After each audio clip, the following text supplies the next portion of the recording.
Hello, it is Tuesday, August the 5th, so it's RPGaDay, day 5, and today's word is ancient. And for this, I'm going to go all the way back to really the first days when I began role playing, and at the beginning of the 80s.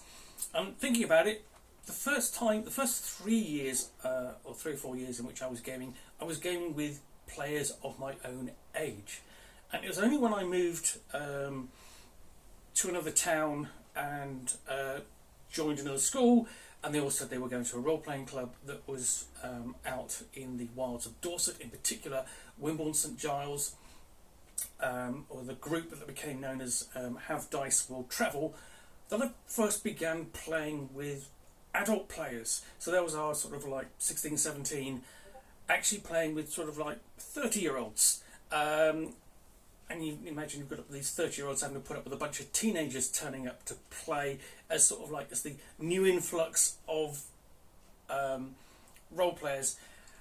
And that was all led by the head of the club was John Amos, the late John Amos, whom I really kind of miss and really kind of think of sort of like, you know, when it comes to a player, at the time we would have thought of him as ancient. He wasn't.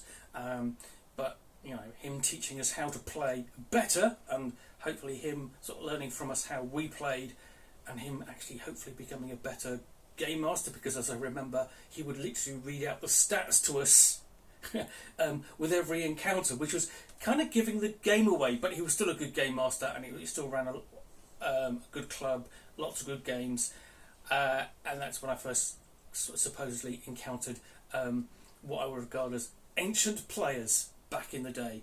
These days, more or less in his situation, where I'm encountering younger players, and I'm the ancient one. Anyway, so that's my word of the or my interpretation of today's prompt. Thanks for watching another RPGaDay video. I'll be back again soon with another one tomorrow. Bye for now.